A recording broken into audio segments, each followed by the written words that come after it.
প্রিয় দর্শক, সবাইকে শুভেচ্ছা। আজকে আমরা এমন একজন দরজাল এবং এমন একজন অশ্লীলতার রানীকে আমরা আমাদের স্টুডিওতে আমরা ইনভাইট করেছি। আমরা তার সাথে কিছু সময় থাকবো এবং তার সাথে কিছু প্রশ্ন করব। আপনারা একটু দেখবেন এবং আপনারা অবশ্যই চিনবেন সেই ভাইরাল অশ্লীল জগতের এক অন্যতম নারী, যাকে অশ্লীল জগতের রানী বললেও ভুল হবে না।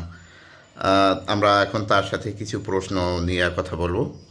আপনারা অপেক্ষায় থাকেন। আপনি কতবার ওর সাথে শারীরিক সম্পর্কে জড়িয়েছিলেন? হিসেব ছাড়া নন স্টপ। আপনি কি কখনো বাচ্চা কনসেপ্ট করেছিলেন?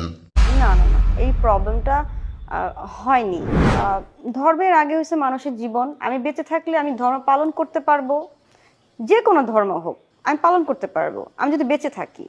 আর বেঁচে থাকার জন্য মানুষের, স্পেশালি মেয়েদের, তার ইজ্জতটা খুব দরকার। দর্শক, এখন আপনারাই বলেন এই খালাম্মার ইজ্জতটা কেমনে দেওয়া যায়?